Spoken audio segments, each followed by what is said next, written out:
In May this year, I teased the existence of something new for POPGOES Arcade, with a silly teaser that named it the GOATed Final Update. This was then properly announced the next month as Fighting Chance, a major free content drop for the Steam release of Arcade coming soon. And though we are still working on a few things, I've made this showcase video to go over most of the awesome changes that will be in the update, and explain why this even exists. The conception of Fighting Chance was a result of the complicated porting process we've been going through since the initial Steam release. Long story short, Emil and I were genuinely considering reprogramming the entire game in Game Maker because of some problems we were running into with Emil's custom shaders and them being especially finicky with mobile platforms. While we were considering this, we thought of ways we could improve the game during the reprogramming process, making a sort of list of things that fans would appreciate. But eventually, the developers behind ClickTeam, our publisher, generously offered to take over the porting task entirely with the original ClickTeam Fusion version. Emil and I accepted this, but we've grown so attached to our new ideas for improving the project that we told them to hold off until we released one last patch for the PC version, which could then be the version published to other platforms. That update is, of course, Fighting Chance, our attempt at perfecting the game with new mechanics, more efficient gameplay, parity features, balance changes, and fixes. So let's go over basically all of the new features and changes so you can finally see why I've been so excited about this. Firstly, we've implemented a major new mechanic for battles with all normal enemies to spice them up. We understand that grinding enemies in POPGOES Arcade, especially in the first chapter, can be a bit repetitive. Some players find this to be relaxing, but some also found it to be a bit boring. So we've added a new NPC to the game. I won't be showing them off here because I think it'd be best if you saw them yourself, but the player will be able to interact with them very early on in the game after beating the first mini-boss in the Dead Forest. This NPC will introduce the Battle Gift mechanic in your encounters with enemies. When you activate Battle Gifts, a new button called Gift will appear on the first turn of 50% of the battles you run into. If you select any other button, the Gift one will disappear on the next turn. But if you choose to open the gift, you'll no longer be able to use Escape, and a random special status effect will be added to the battle. In the Dead Forest, there are 3 good, 3 neutral, and 3 bad effects that can be applied, and in the Machinist, 2 additional effects are added to each of those categories, with gimmicks tied to the player's battle abilities. If you win a battle with a neutral effect, you'll get 10 extra coins, and if you win one with a negative effect, you'll get 20 extra coins. So even though it's a bit of a gamble on whether the battle is made easier or harder, you'll be compensated if you prove your skill. So I'm not going to spoil all of the battle gifts because some of them are really unique and you'd be better off experiencing them firsthand. But let's go over one of each type. Firstly, Potential, one of the positive effects. When Potential has been unboxed, your attack power will increase every time you successfully block an enemy attack. Blocking a normal attack will increase your attack power by 25% of its base stat, and blocking a charged attack will increase it by 75%. This stacks indefinitely, but if you use any other move, the buff is lost. So you're encouraged to block as many times as you can and then unleash a massive attack on the enemy. This is super satisfying and really useful for collecting scrap in the second chapter of the game. One of the neutral battle gifts is called Balance. With this activated, the current health percentages of you and your enemy are equalized after every third turn. So this can help or hinder you based on your health stats just before the balancing happens. If you allow your health to be very low, then you'll be healed and your enemy will be damaged. Believe it or not, but this gift can actually save you from death if your health is dropped to 0 before the effect is applied. Lastly, a negative gift called Sickness. If you unbox this, your health will drain slowly in real time, which should encourage you to select your moves as quickly as possible. You won't take a massive amount of damage, but the purple health bar going down definitely adds to the tension. But hey, if you win the battle, you get 20 bonus coins. So those are the battle gifts. There are 15 in total, with 9 available in the Dead Forest and then 6 exclusive to the Machinist. There are other things in the game tied to battle gifts that I won't go over in this video, but I hope you like the look of this so far. We've had a lot of fun coming up with effects and implementing them. In the Game Jolt and Steam versions of POPGOES Arcade, escaping a battle was impossible until you unlocked the Hook ability and then upgraded it once, which happens in the second half of the Dead Forest. As a result, some people express frustration with the early game, especially with having no options but to die when facing a rare strong enemy. Well, in Fighting Chance, this mechanic has been reworked. The player can now escape battles from the very start of the game, but only as a dice roll. Attempting to escape will take up your turn in the battle, and the likelihood of it being successful depends on the strength of the enemy you are facing. If you're fighting a common enemy, it will be successful 50% of the time. Against an uncommon enemy, it will work 32% of the time, and against rare enemies it will be 17%. These percentages are identical to the spawn rates of these types of enemies, respectively. The upgrade for Hook is the same in Fighting Chance. It will guarantee an escape if you attempt it. We've tested this change and found it to be quite balanced, and it's still very possible to be trapped in a fight until you die, but it's much less likely and you now at least have a chance to get out of those fatal encounters. I still recommend that you stay stay out of dangerous areas until you've leveled up accordingly though. Speaking of battles, I wanted to showcase a major improvement to the speed of them in Fighting Chance. Not only is the transition between your turn and the enemy's turn sped up in this update, but you can actually hold down the select button, which is going to be spacebar on PC, to automatically use your previous move in succession. So, if you're confident that you'll beat an enemy by repeatedly attacking, you can just hold that button down and you won't even see the move selection menu. It just looks like a cutscene. You can also hold down the other interaction button, which is E on PC, to constantly attempt to escape a battle, which is helpful when you're fighting an enemy with low escape chances, like a hedgehog. Here's a speed comparison of fighting an enemy between the original free game drop release of POPGOES Arcade, the Steam release from 2022, and now Fighting Chance.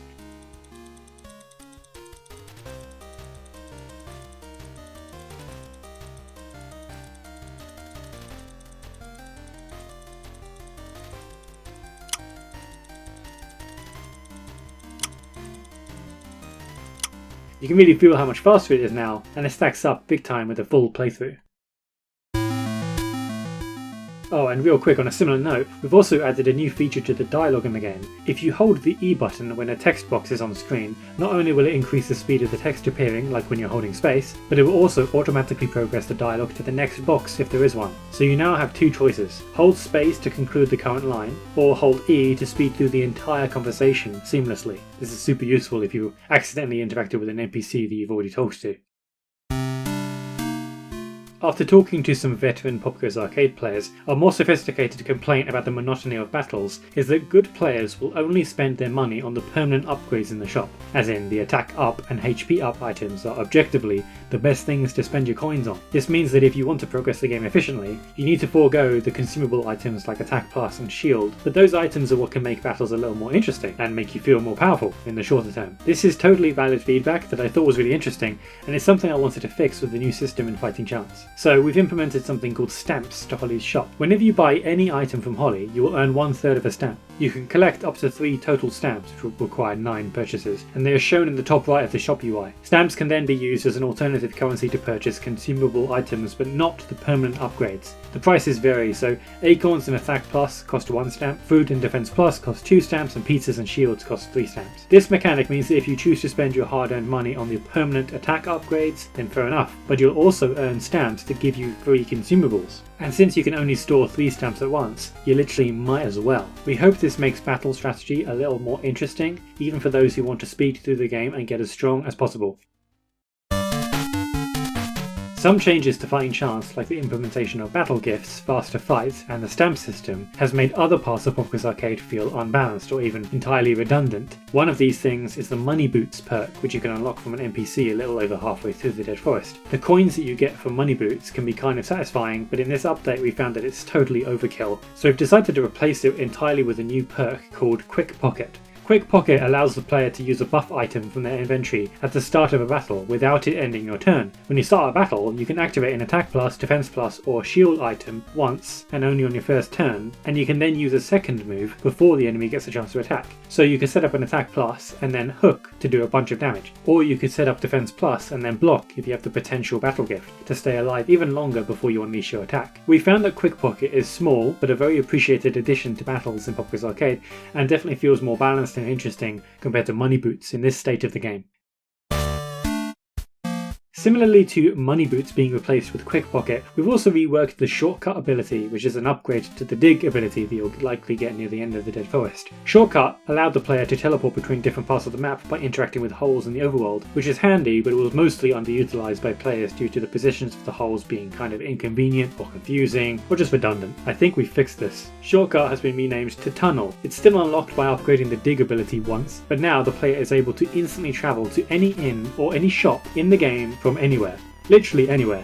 Well, anywhere except the inside of buildings, that would be a bit rude to the owners. But seriously, if you're grinding and you want to save your game, you can teleport to the front of any inn whenever you want to do that. If you're underground in the machinist, you can go to the surface instantly. And you do this by holding the spacebar for a moment when standing still. Of course, this speeds up movement around the map quite a lot, but you'll still need to grind throughout your journey for money and to complete achievements, as well as manually travel to boss fights, secrets, stuff like that. I'm really happy with this addition and I hope you guys like it too. Okay, here's a big one. Achievements are now accessible in the game itself, as in you can view and collect them in the game, separately from Steam, via a menu accessed from the title screen. This took a while to implement, but parity across platforms is important to us, and we wanted to make sure that players can experience the fun of collecting achievements on mobile devices, and maybe eventually Nintendo Switch, through a system that we have actually designed. So here it is. When you earn an achievement during gameplay, you'll get a notification at the top of the arcade screen that just says achievement, and the next time you visit the achievement menu from the title screen, the one you just unlocked will have a little new tag at the top. That tag will disappear after you hover over it. If you're in the second chapter of the game, then you'll be able to access achievements for that separately to the Dead Forest. It's worth mentioning that these in-game achievements are stored in a new file separate from the main game progression save data on your computer, and this data can't be sent to Steam, so if you get an in-game achievement while your PC is offline, Steam won't be notified of it when you get access to the internet. And this goes the other way too. If you already have a bunch of achievements on Steam, which a lot of you do, they unfortunately won't be unlocked in the in-game achievement menu when you update your game to Fighting Chance. We can't do anything about that. But if it helps, the new save file used for achievements is completely unencrypted, so you can manually edit it if you want your in-game achievements to reflect what you've already unlocked on Steam. Doing this will not unlock stuff on Steam if you never got it there in the first place though, so it can't be used to cheat in that regard. I give you guys permission to mess with the achievement save file if it's just to reflect what you've already achieved.